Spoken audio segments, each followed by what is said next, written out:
All right, everybody, welcome back to Mad Money. We're going to be talking about why the market absolutely tanked today. So, I personally lost about $20,000 on paper in the market today, and I'm sure you guys are sitting here wondering what the hell is going on, right? Everything seemed to be going rather flat for today, and then at 2 p.m. Eastern Time, everything really just decided to start flushing. Well, I knew for a fact that the Fed Reserve minutes were coming out today, but if you guys didn't know that, Fed Reserve minutes came out talking a little bit about what they were talking about in December timeframe. Now, what that meant is, and if we're talking and looking at the CNBC article here, minutes from the Fed's December meeting indicated that officials are ready to aggressively dial back policy help. And what does that mean?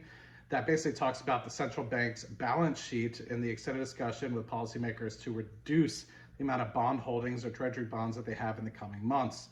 Members expressed concern about inflation and said jobs market are nearing full employment. So obviously the need for further stimulus and holding on to these bonds isn't necessarily necessary if you have such a strong economy. And then obviously with that, stocks slid following the release and while government bond yields rose, meaning the cheaper money is coming closer and closer to an inevitable end. So what does that mean? Less money being freely given out by the Fed. It's going to be harder to borrow money. It's going to be more expensive to borrow money. And so that means less speculation in the market happening. So going a little bit more detail, Federal Reserve at its December meeting began plans to start cutting the amount of bonds that it's holding, with members saying the reduction in the balance sheet is likely to start sometime after they start raising interest rates in the second half of the year. That's what they released this Wednesday.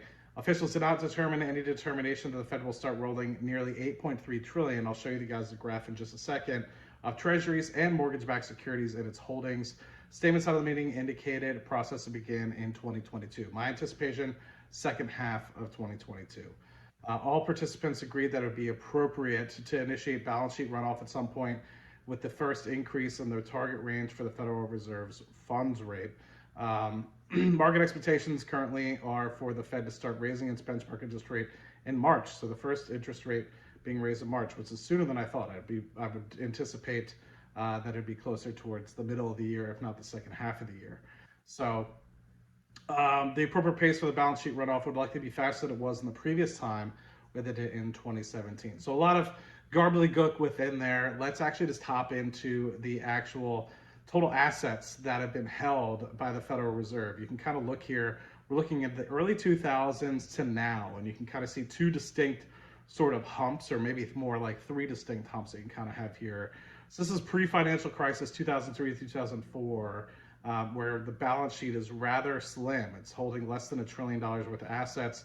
Boom, here we are, midst Lehman Brothers starts crashing, everything like that, 2008 timeframe. We go from about 700 billion to about 1.5, 2 trillion in quick succession.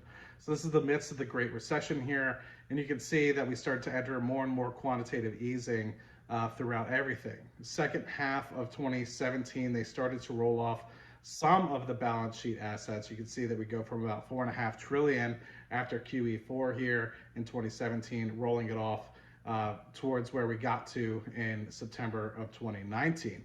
Now, if you guys remember, verbiage started coming out in September 2019 about the need for some stimulus, as well as obviously in the later half of 2019, the pandemic started to come around as well. You can see immediately after the beginning half of the year, obviously we had mid-February kind of being the peak of the stock market. A couple days later, boom, we're obviously giving out a crap ton of money. That's why when you look at the S&P 500, that's why you see such a V-shaped recovery. We have a lot of money being injected back into the banks, a lot of money being injected back into the stock market. So since then, it goes from about 7 trillion at the peak of mid-2020 timeframe, the peak of the pandemic, or I guess the peak of the panic of the pandemic, to increasing now on a pretty steady rate of a couple $1 billion a month, couple $100 billion a month, to where we are today, about 8.7 trillion on the balance sheet. So that goes to show what is actually real value of the stock market without a lot of this sort of value and actual balance sheet injected. If you didn't have the Fed buying all these particular bonds, treasury bonds, mortgage-backed securities and stuff of the like, what would be the true value of that, and artificially lowering the interest rates out there. So Curious to see what this has to do in the second half of the year. I'm still bullish for 2022 overall, but I know there will be some choppiness. If you guys remember what happened in the 2018 timeframe, we did see kind of a rather flattening, but actually 2018 ended up being a pretty damn good year. If you remember exactly what kind of looked like in terms of the stock market returns that we had in 2018, I think it was on the order of like 20 to 30%.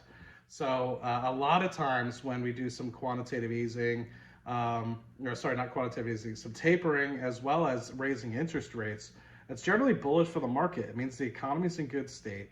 I know it's initially a scare. I think a lot of that scare has to do with people running for the hills, running to more stable stocks like consumer discretionary, consumer staple stocks that are more like Pepsi's, Caterpillar, your industrials, things that are more typical for our everyday lives rather than some of these more luxurious items that we're seeing in the electronic space. So I think you see a lot of the sell-off happening in the NASDAQ, and some of that money going into some of the more secure positions, more dividend sort of safety sort of stocks as we've kind of seen in the coming weeks. So really curious to see what you guys have to say in the comment section down below. Really hope you guys enjoy this one. It's a little bit different from what I normally do, but I think it would be prudent for me to kind of explain a little bit about what the hell is going on, and hopefully it gives you guys some enlightening as to what's going on behind the scenes with the Fed.